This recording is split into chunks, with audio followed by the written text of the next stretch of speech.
Back in the screening room with 7 brand new movies to check out this week. Some big ones. Yeah, and some in theaters and some for streaming. So welcome in. This is the Screening Room Podcast.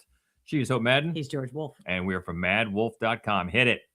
First off, in theaters this weekend, the story of the famous musician Michael Jackson, known as the King of Pop. It's Michael. The famous musician, Michael Jackson. Maybe you've heard of him. Yeah, boy, this is the big one, getting a lot of chatter, and we'll get into that a little bit more. But first off, some of the things in looking at it when it was getting closer, early on, I saw the director, Anton Fuqua. Okay, that's a check mark in the good column. And the writer, John Logan, same. Yeah. And then you look at the cast, Coleman Domingo as Joe Jackson and Nia Long as Catherine Jackson. Those are 2 very big positive check marks. Then you saw, of course, that the family was behind it, the producers. Then you start thinking, okay, this is going to be sanitized. And then you saw the lead role of Michael Jackson being played by a family member, Jafar Jackson. That's his nephew, Jermaine Jackson's son. From everything that I could find, this is his acting debut. And let me tell you, the kid's good. Yeah. The kid is good.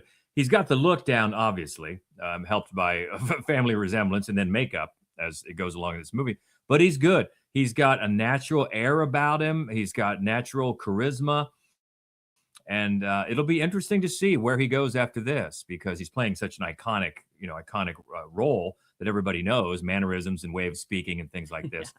I'll be interested to see, because he's good, a really good debut, and helped working with pros like Coleman Domingo and Nia Long, and then Miles Teller, he's in there as well. But this to me was really set into 2 parts, because the first hour of it, it's a 2-hour movie, and for me and my enjoyment of it was right at that hour dividing line, because the first half sets on the story of the Jackson 5 early as their kids, Joe Jackson being very, very demanding of their rehearsal time and everything like that. And then getting them famous locally around Gary, Indiana in the Midwest, and then getting signed by Motown. And then we all know the story. They had racked up the hits in Motown before Michael went on his own in the late 70s. And that first hour of that Jackson 5 type was interesting to me. I would have loved a full movie just for that by these 2 people. Because a lot of people have pointed out to me on social media when I said that, was like, well, there have been a lot of movies about the beginnings of the Jackson 5. Not written by John Logan, who wrote Gladiator, among other things. Yeah, or Anton Fuqua was directing. Right. And they have all been either TV miniseries or TV specials, Lifetime movies, things like that. Even a documentary. So I'm just saying, I would have liked these actors and these filmmakers to maybe take that, because once it made that mark where Michael hired a famous lawyer manager, John Branca, played by Miles Teller, to be his own personal manager and fire his father, that's when it took a turn into just hero worship, really. And that's the problem with a lot of these movies. Now, in that second hour, the fans, and I get it, I totally understand why they're loving it, because what it is, it's just a nostalgia trip. They do a fantastic job recreating these pop culture moments. And if you're of a certain age, you remember them very, very well. The Motown 25 special, people lost their minds when he did that moonwalk. And Jafar Jackson does it perfectly. Everything is recreated down to the letter. The making of the Beat It video, the Thriller video, the Pepsi commercial, and the hair on fire accident that happened there. A lot of those things, we've not only seen the real thing, but we've seen documentaries. There was a big special on MTV about the making of Michael Jackson's Thriller. I know you watched that about 100 times. Hundreds of times, yeah. But they're recreated so perfectly that I totally get why the fans are just loving this, the nostalgia trip. But as a story, as a movie biography, it's all in the shallow end of the pool. Everything is just, look at how great he is. He's not a real person. Even serious issues like his plastic surgery. And come on, we all know he had more than one nose job. It goes into his desire to have one nose job and try to make it, rationalize it for wanting that and everything else, and then just drop it. The effect that it had on his voice. That's another thing early on. It reminds you with the real recordings what a tremendous voice Michael Jackson had from the child, time he was a little kid. Yeah. Astounding. And he sounded nothing like that as an adult. Astounding. He sounded like a younger child as an adult with that falsetto. Well, all yeah, the and then time. the more that he had more nose jobs, and obviously he had lots of plastic surgery, and he had vitiligo, and he goes in for that, and that's unfortunate, which he could not help. And then the penchant for the zoo animals, again, really rationalized that and into just an interest of just wanting to care for the animals. You've got a CGI bubbles, kind of weird, but it's all played for just, it reminds you of that South Park episode. It's ignorant. It's just ignorant. Where South Park pointed out what we all really knew and just weren't addressing. He wasn't just a man-child. There was something seriously wrong with him. And that's the other thing in the second hour that's really overdone, the Peter Pan metaphor. Wow. We get it. Unfortunately, in the beginning of his life, he didn't have much of a childhood. That is unfortunate, probably due to his domineering father. And Joe Jackson takes some lumps in this movie. He definitely does. The family that had all the producing Jacksons, which Janet is not included, unless I missed it. I did not see Janet's name in the producers, and she's not in the movie. She's not even mentioned, which I found a little unusual, but whatever. Okay, that's her business. So Joe Jackson definitely takes his lumps. Michael does not. And especially in that second hour, he's just treated as someone to worship. Look how great he is. Not a real person with flaws, as all people have. And that's what makes it unfortunate. And that's what causes it to just become, we're just down a nostalgic trip. We all love the music. That's it hasn't changed. And I totally understand why the fans are loving that part of it.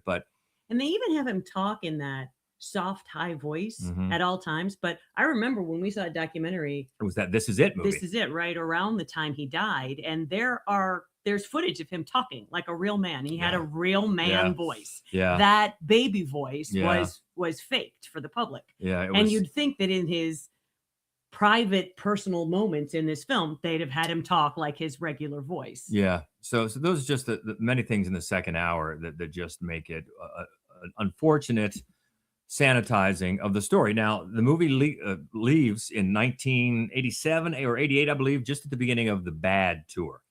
It was after the Victory tour with his brothers and everything like that. And of course, that's before all the allegations came to light. So it was on that tour that he hired those dancers, wasn't it? Those children? So because it ends right there, it's organically, we're not going to bring it up, even if they were going to. And some of the stories that you read, there was an original ending plan that did go into that. It had to be scrapped because of NDAs. Okay. But then they tease it at the end of the movie with on-screen text that says, now here, this is important because some of the things I've been seeing in people talking about this movie, I've seen people say that what it says is his story will continue. It does not. It says his story continues. Well, of course it does. As an icon of Michael Jackson, his story is always going to continue. So it's very ambiguous. Now, if this movie makes $1 billion, are they going to try to do a sequel? Sure. But I think best of luck to him. Yeah, I think people were maybe misunderstanding that a little bit. And I thought just from the outset, just of seeing this on IMAX, I saw the IMAX version, and when they were recreating all of these pop culture moments, I thought, you know what? The sequel to this should be what Baz Luhrmann did for Elvis and just raid those vaults, all the great footage we've seen, a lot of the great backstage footage we haven't seen, put it in IMAX and put it on the big screen. That's right. Because people ate it up for Elvis. And you don't think they would do that for Michael? That's the sequel they should do. But we'll see. But that sort of leads into the disconnect that sometimes happen and is happening right now between the fans and the critics when these reviews first come out for these movie biographies. And there's a serious difference between telling a good story about a real human being and just serving up, fan nostalgia. Because you look at something like, just to go back a few years ago, Bohemian Rhapsody, and it's got one of the same producers of Bohemian Rhapsody as this movie. And fans loved Bohemian Rhapsody. We thought it sucked. Yes, we hated it. Because other than that, and I said it at the time, other than the recreation of the Live Aid concert, which was great, much the same way here that they recreate some of these pop culture moments, there was no story to it. It was just empty. None of the other band members they might as well have been cardboard cutouts. And the Freddie Mercury character wasn't Freddie Mercury. It's Exactly. impossible to make a PG-13 movie Exactly. about Freddie Mercury. And then you go in the studio and the creation, the songwriting process. Oh, it just happens in 2 minutes. Yeah. We just come on. Yeah. It was so fantasy land. Yeah. And it was terrible. Yeah. But I get it. The music is great. Yeah. And you love the band and you want to go there and say it's great. But as a movie, as a story about real people, it doesn't get it done. As a commercial, it's excellent. And so that's, I think, one of the issues is so many of these films, they are being produced by the people who, now that the singer is dead, will make all of the money when people start downloading their music again. And it worked for Queen. All of their songs hit the charts again. And they're great. They're great songs. They're great songs. Michael Jackson songs are great songs. They are. They're great. But you know, I think that's it gives the people who who will profit from the music being sold again are less likely to tell you the real story about these people. Same thing happened with Bob Marley. He was completely sanitized, ridiculously sanitized in that movie. And then I have such great respect for Elton John, Bob Dylan. There are some great biopics about Bob Dylan and Rocket Man. I thought I would hate, and I loved Rocket Man. I loved it because both they're warts and all. They actually tell you there's a human being inside here, and sometimes you just want to smack him in the face. And that was told, Rocket Man in particular, was told in such a fantastical way that fit the Elton John persona. I mean, you look several years ago. If you haven't seen Walk Hard, the Dewey Cox story, first of all, do it. Yeah, it was such a razor sharp skewering of those movie biography tropes. Yeah. That it killed the genre for years. It did. And the ones that it was really looking at were Walk the Line and Ray, which were pretty good movies, and they were led by Oscar-winning performances. But Dewey Cox was so right on with how these movies just cookie cutter trying to tell an entire life that it killed the genre for a while. And now we're seeing it pop up again. But there are good ones. Rocket Man was a good one because it chose a different way of storytelling. And because it made him out to be a jerk. Yeah, very exactly. Often. And because he kissed men. Yeah, you have Freddie Mercury. Exactly. Yeah, you have to treat them like the real people that they are. Then we feel like we've learned something about them, maybe that we didn't know, as well as that they're real loving that beings. music. Yeah, they're real human beings, and you've got a story to tell. And then the other thing that the better ones do, case in point, A Complete Unknown, the recent Bob Dylan was, centers on just a few years. Yeah. And they just try to tell this entire story, just center on a few pivotal years. And same with Deliver Me From Nowhere. Yeah. Deliver Me From Nowhere, the Springsteen one. Did that very, very well. Or you take an approach like another Dylan biography, I'm Not Here, from several years ago. That was completely different type of storytelling narrative. Loved it. And all signs were that Dylan loved it. Yeah. And Dylan was involved with A Complete Unknown. And if you've seen that movie, he's not likable. No, he is not a likable guy at all. Him. So that's what you respect. And that's why I think it feeds this disconnect between fans and critics when a movie like Michael comes out and the critics pan it and the fans love it. It's not so much that people have an agenda coming in. Some do, because I've definitely seen some bad reviews of this that are a little over the top. It's not that bad, but that's where the disconnect comes in, because movie critics are looking for a story about real people. Otherwise, let's have a documentary. Right. Or you know what? Just go watch the Thriller video. Watch the Thriller video. Yeah, there you go. And maybe they'll take my advice and make an IMAX version of it for the second one. Because that Baz Luhrmann Elvis biopic was garbage. There's another one. Not the epic, the epic one, but the one with Tom Hanks. Yeah. That one. Yeah. That was hero worship to the most repugnant degree. Elvis Presley he was like a man baby. Yeah. Like he never made a decision. He never had a thought in his head. Oh God, I hated that movie. Yeah. They tried to get around it by telling it really through Colonel Tom Parker's eyes, but it didn't make Elvis a part of his own story. So that's why it didn't work. Anyway, we're getting off the track, but that's a bit why I think we see these disconnects. But back to Michael, it's not horrible. Half of it I would really like to have seen fleshed out as to more of a standalone movie, but unfortunately it just falls into hero worship in the second half. But if you love the music and you just want to go to dance, and I can see people jumping up. I mean, the music is great. We've said that before. It is great. And that doesn't change the fact that this movie isn't a complete vision of storytelling of the life of a real human being, and that's unfortunate. So we'll see where it goes. And I'm very interested to see how it does at the box office. I'm guessing it's going to do it's going to do pretty well, and then we'll see about a sequel. But Michael is in theaters right now, IMAX. Back to theaters for a dark thriller/horror comedy. A dysfunctional married couple retreats to a secluded cabin to repair their relationship, but each secretly plots to murder the other over your dead body. This was fun.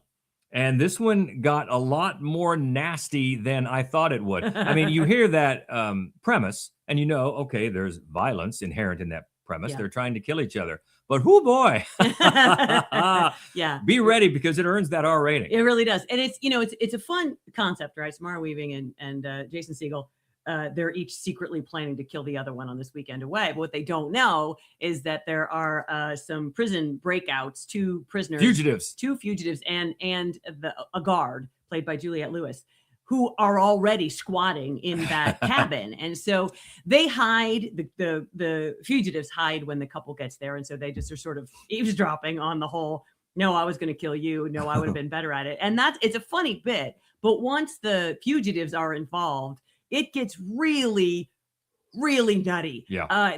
It goes places you never would have expected. And Tim Oliphant, he's so great in everything. He basically plays Timothy Oliphant. He plays exactly what you think he's going to play. Yeah. But he's great at that. And Juliette Lewis is hilarious. Yeah. And she's so wrong-headed. For me, she was just the live wire in this whole movie. Yeah. Oh, but it does get not just funnier, not just wilder, but it gets some body horror in there. Oh, so it does. It really does. If you have any issues with body horror, look away when Juliette Lewis takes her shoes off. If you don't have any problems with body horror, look on. Appreciate the practical effects. And this was, well, first of all, Jason Segel. Have you not seen Ready or Not or Ready or Not 2? Or what are a couple of the others? Caveat or not? Azrael. I mean, you're going to try to kill. Don't try to kill Samara Weaving. Just don't do it. She's proven time and again she's very difficult to kill. Borderline. That's the other one. Oh, there's so many. Yeah, but this was direct. This is a remake of a Norwegian film, and the director is Jorma Taccone. I think I pronounced that right. One of the Lonely Island guys, who up to now has only done these comedies. He did Pop Star. Never Stop, Never Stopping, which was funny about half the time. But I think the Lonely Guys are funny. But this one is funny too, but in a completely different way. It's so dark. Completely different way. So dark. And fun. I also like before really the violence, the real grisly violence kicks in. Also, the power shifts are funny. Yeah, they are. Yeah, they really now are. He's got the upper hand. Yeah, now she's got the upper hand. Now the fugitives have the upper hand. Who's got the gun? Yeah. That's fun. That's just fun. And it's a little bit stuck in one setting there, the cabin, but they also go outside. There's a lake, but not a lot of people around. So it's basically just them here at the lake. And I thought it was a bunch of fun. Well acted. This is a great cast. And he shows Taccone some nice instincts for this body horror / comedy, because it does get into horror comedy type territory for a while. It's really probably not right to brand the entire movie a horror comedy, but it gets into there. It gets into that. It does. So overall, just fun. Just fun. Liked it. We laughed. Yeah, but just be ready because it is R. Yes, it is R. It sure is. Yeah, I always appreciate some good practical effects. Yes, and some are quite surprising. With farm implements and things like that. Oh yeah, especially when the actual house is owned by Jason Segel's father, who's often kind of like an old folks home, but he still has some things to add to the party. Yeah, when he finds out some shenanigans are going on at his lake house, and when he comes out, so it's a good time. It is. It's a good time. It's fun. I mean, it's not rocket science, right? You're going to see the end coming, and but it's a fun watch. It is. It really is, and it's under tick the time, the running time there at the top. Yeah, an hour and 45 minutes, and that's with credits. So it doesn't feel like it drags much at all. There's a lot of action. Yeah. So that's a lot of action. On the big screen is Over Your Dead Body.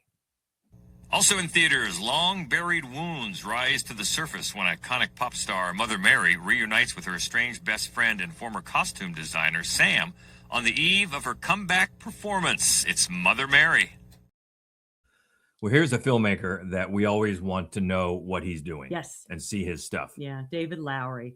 And he definitely has made some misses, but his hits, Ain't Them Body Saints, The Green Knight, A Ghost Story. George loves. Didn't A love Ghost his Story. Pete's Dragon. I know. No, Didn't love that. No, not everything is great, but I always want to see it. Always. And this is one of his weirder films. It's it's very loose narratively. And it's almost entirely just two performances. Almost entirely, it's Anne Hathaway is Mother Mary, sort of a Lady Gaga-esque pop diva, and Michaela Cole is. You get the idea that their relationship used to be very, very deep, but she's essentially, her name is Sam, and she's essentially her dresser. She designs for her. And then about a decade ago, Mother Mary went a different direction. And so there's this very painful break in the relationship. But something is causing Mother Mary to have a great deal of trauma and depression. And Anne Hathaway is on the verge of tears the entire movie. Every time you look at her, there they are. They're building right there. And so you realize that eventually we're going to get to Les what Mis. this She can is. do Yeah, that. she can do that. Yeah, she also sings in this. Oh, she can do that. She can do that. Yeah. So, for it's mainly a chamber piece where these two women are in this sort of big old barn where Sammy does her designing outside London. And then there is then this sort of surreal looks at Mother Mary on stage over the years, different costumes. The costume design is just glorious, as you would assume. And it's very pop song oriented. I mean, David Lowery seems to be, I think, showing tremendous sort of artist to artist empathy for these pop stars and sort of how alienating and isolating this hero worship is, especially if you're really the vulnerable artist, if you're actually the person writing and creating these incredible songs on your own. And then it turns into sort of a ghost story kind of, and it's very much about who owns artists. Do they own themselves? Did the crowd own them? Connections among people. It's really loose in those ways. There are a lot of different ways to interpret what's happening. It's very much a surreal kind of a film, but the two performances are quite stunning. And Michaela Cole is maybe the only person I can think of so striking looking that she makes Anne Hathaway look plain. She's just, God, you just can't take your eyes off of her. And together they have this really lovely chemistry, sort of sparking. Sammy is sometimes a bit biting in her commentary since she was the one who was kind of left behind. But, this movie is absolutely not going to be for everyone. Several people left the screening that I was at because the story is so loose, I think. And it goes places, it takes risks. And I think both of the actors are very willing to take those risks, but sometimes they don't pay off. They're a little cringy. And then the film as a whole does the same thing. It's like what we like to call a big swing. And it's not going to land for everybody, but I enjoyed it. Yeah. We always respect big swings. Yes, always. But sometimes they don't land. Yeah. But with these performers, it's worth seeing. Yeah. And it's interesting how over the last several years we've seen these ruminations on the pop star. I'm thinking of Vox Lux. Yeah. A few years ago, there've been a few of these. Yeah. A few of these. So it's interesting that we have another one. But yeah, David Lowery, writing and directing, always interested in his stuff because it's never cookie cutter. Never. It's never run of the mill. No, even when he does stuff. a live action Disney remake, you're like, nope, not what I expected. Yeah. So not among our favorites of his, but still worth seeing. Yeah. And that is Mother Mary, and it's in theaters now. A thriller on Netflix this week. When an adrenaline junkie sets out to conquer a menacing river, she discovers that nature isn't the only thing out for blood. Apex. This is one of those ones that you're happy that it's a Netflix film because you don't have to pay to see it. But I can tell you what, this would have looked great on a big screen. Yes, the cinematography and the landscape, the surroundings of the Australian outback. Yeah. Unbelievable. This is director Balthazar Kormakur, who he's Icelandic. And when he makes Icelandic films, they tend to be a little smarter than this. He writes and directs them, and they're usually sort of think pieces, and they're quite good. But when he makes an English language movie, they're almost always these thrillers, these survival thrillers. He did Everest. He's done a bunch. Yeah. And they're usually good. I mean, at least at least above average. Yes, you know, yes. and worth seeing. Right. And this one, Jeremy Robbins is the name of the writer, and it's primarily set in the Australian outback. Charlize Theron plays a woman who's she's kind of grieving loss, and she's a extreme sports enthusiast, and for the first time that we're aware of, she's doing one on her own, a solo trip kayaking in Australia. And Taron Egerton plays kind of a Boy Scout, sort of an Aussie who thinks he helps her out of a bind, and she's very sort of condescending toward him. And eventually, what we find is that he's looking to she's his prey, so he's going to be chasing her through the outback to see who is the apex predator. The story is a little bit slight, and there is at least one moment where it turns clearly to horror. I love outback Australian horror. Love it. Wolf Creek. Oh man. And this does take a Wolf If you know, Creek you know. turn for a moment. It does. The film can't really carry it off. Theron can. She's great in this scene. It's really only one scene, honestly. But it's the first time where you really see, Edgerton doesn't care. He can't pull off the full-on horror film psycho. But when it's just the two of them chasing and being chased through the outback, hanging off of cliff walls, kayaking, getting hit in the head, it's really quite breathless. And part of it is that both of them do their own stunts. Mm-hmm. And the other part of it is that Cormac Gore's cinematographer takes absolute advantage of that. The cinematography is glorious on its own. It's very dizzying, especially when they're on rock faces, because the camera will be above them and you see everything beneath them, or it'll circle around. You get these really weird, dizzying angles. But the other thing that does is emphasize to the viewer that is clearly Charlize Theron hanging there. There's no way that's a stunt double. And that makes, I think, the movie much more fascinating, because you're never pulled out of the thrill of, oh my God, is she going to do it? And on the other hand, it's Charlize Theron. She always does. She's like she's such a badass. And I always wonder, why is it that I always buy her? I think it's because she was a ballerina. Yeah. So she's got that effortless sort of athleticism and grace about her. Yep, she does. Very athletic. Yeah. We've seen her kick some major ass before, Atomic Blonde. Oh, yeah. And you buy it. Yeah. You do. Yeah. You buy it. So, it's not a great movie, but I liked it. I mean, and especially being a Netflix movie, it's absolutely one that you just want to put on this weekend. And better than most. Oh yeah, absolutely. Better than most, because there's not a lot of, as a lot of these streamers tend to do. They have to keep spoon feeding you what's going on. It's pretty basic. Yeah, they don't need to. No, they don't. They don't. This guy's chasing her. Exactly. They're both really good at this. Someone's gonna win, right? And you get two good performers. So and she's so great. She's so great, and she's really, really good in this movie. Yeah, she is, and we both liked it, especially being on Netflix. Fired up, and if you have a great big screen, all the better. All the better. Because you're gonna love some of these Australian shots. So that one's on Apex. That's right. And you can hit it up on Netflix now. In theaters, the story of John Davidson, diagnosed with Tourette's syndrome at a young age, which alienated him from his peers. He struggled with a condition few people had witnessed. I swear. This is one, honestly, I wasn't even on my radar until the actor, Robert Aramayo, won the BAFTA for Best Actor, the British Oscar, pretty much. I had not even heard of it. And then, of course, of what unfortunately we all heard of it happened at the telecast. Brought it into everybody's feed.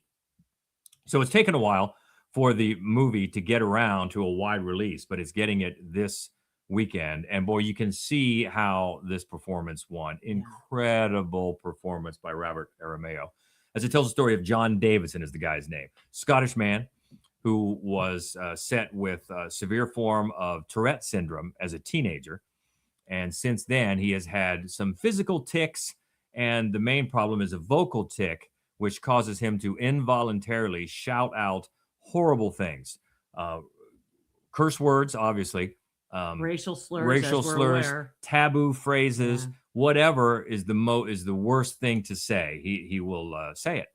And that's his condition. And he can't help it. He cannot help it. And he was actually given, as this movie tells the story of how he came to accept it, be loved unconditionally by a surrogate family, and go on to become a leader in the Tourette's community, helping people to learn about the affliction and helping people that have it to deal with it more comfortably. And for that work, Queen Elizabeth gave him an MBE years ago. And yes, at that ceremony, he said "F the Queen" right to her face. Yep.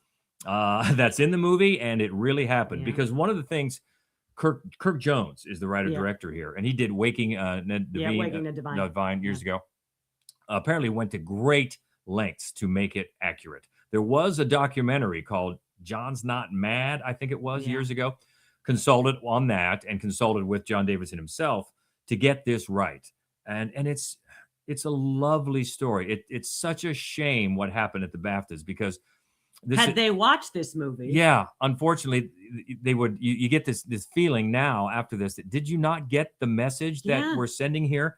Was that we can deal with this. We can all live with other people's foibles, and even if they're possibly offensive like this, it can be done with some understanding, some education, and some patience. Things can be worked out, and this could have made sure it didn't happen. They could have, and certainly could have made sure that it didn't get broadcast on the BBC. Come on. But just the movie alone it's wonderful. It's wonderful. It's a movie that everybody should see. It's so well acted too. First of all, his real mother is played by, and I forget her name, but she's Moaning Myrtle. Come on, Moaning Myrtle from the Harry Potter movies, and she has Shirley Henderson. There you go. She plays John's mother, and she's got the same voice. She's got the same Moaning Myrtle voice, but she's great.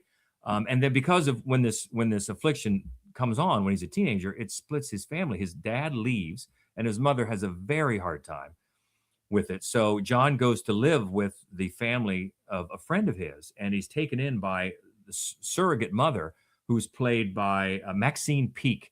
Speak No Evil. Yeah. And many other things. Yeah. And she's just great. She's great because she's dealing with cancer. And the first time that John meets her, he says, "You're dying of cancer," But she's also a mental health nurse, and she impresses on him the need to. This is who you are. This is what you do. You don't need to say you're sorry to us, your family. We love you, and it's so touching. And then help him deal with the plan for the outside world, and try to get people to understand what he's dealing with. And it just makes.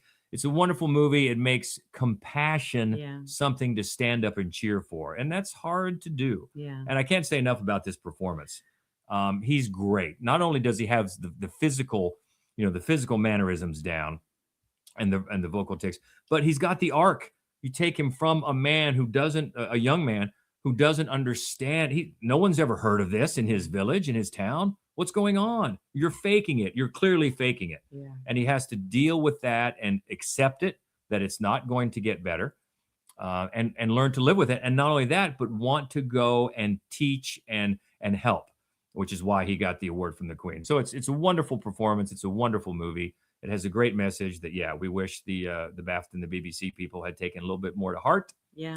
But definitely recommend seeing this, and I'm glad it's taken a while to get this, but it's getting that wide release, and it's called I Swear, and it is in theaters. Go see it.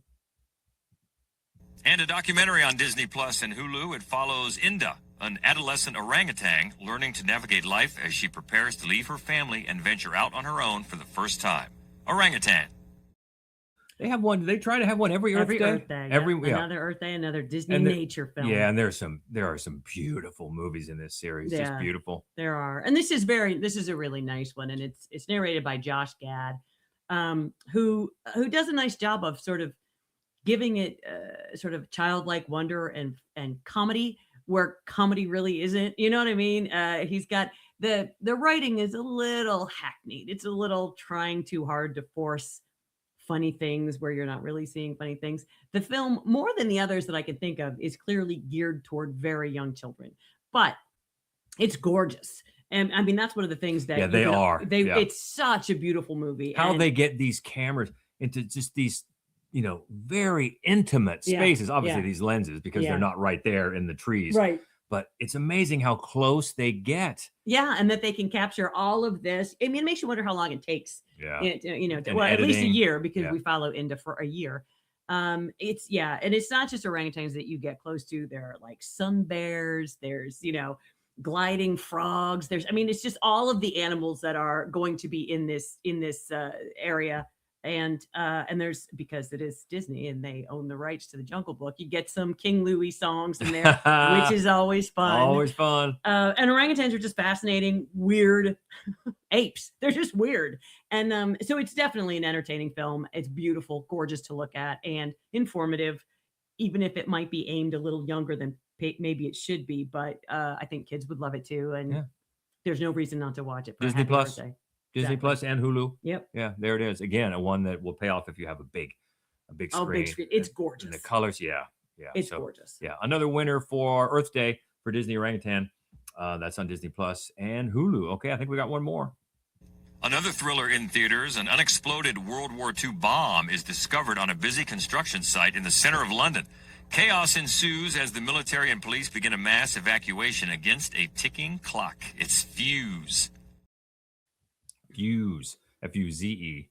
This was reviewed at MaddWolf.com by Rachel Willis, who thought it was very, very tense. Very tense. Well done in that regard. Just a little light on the character development. Yeah, she said, you've got these two different characters. One is played by Aaron Taylor Johnson. And then you've got Theo James, I think is Theo in there. James, yeah. And there's no monkey chasing him, so he's okay. No, and the film cuts back and forth between these two men, and they found a World War II era bomb in London, and they're afraid it's going to go off. And it's the way it's edited in particular, really to keep you on the edge of your seat at all times. It's by director David Mackenzie, and he keeps. Who did Hell or High Water? He did do Hell or High Water. One of our faves. This is quite a drama. Not as good. No, but he keeps the pace so breakneck that you never really stop and go, well, that was dumb. And so that's helpful. But then at the end of the film, you're kind of left with like, oh, the tension is over. I don't know anything about those characters at all. There's nothing under the surface to the film. Sam Worthington also that's in the right. film. That's right. And it's more of a problem, this real life situation, than you might expect. Yeah. Bombs from the World War II. Yeah, just sort of popping up in cities. Causing evacuations, and damage. Yeah, more certainly than I knew. But yeah, so a tense movie that just doesn't flesh it out. What? On a completely unrelated note, my childhood neighborhood, my street where I grew up on in Tiffin, Ohio, was evacuated last night because of a bomb threat, which was really just a hoax from like a 13-year-old kid from Fremont. Those Fremont bullies. Anyway, I saw my neighborhood, like I saw the houses on my street. My sister sent me a text today. That's not quite a World War II bomb. No. Not quite on the level. 13-year-old punk World War II bomb. Fremont. But thanks for the update.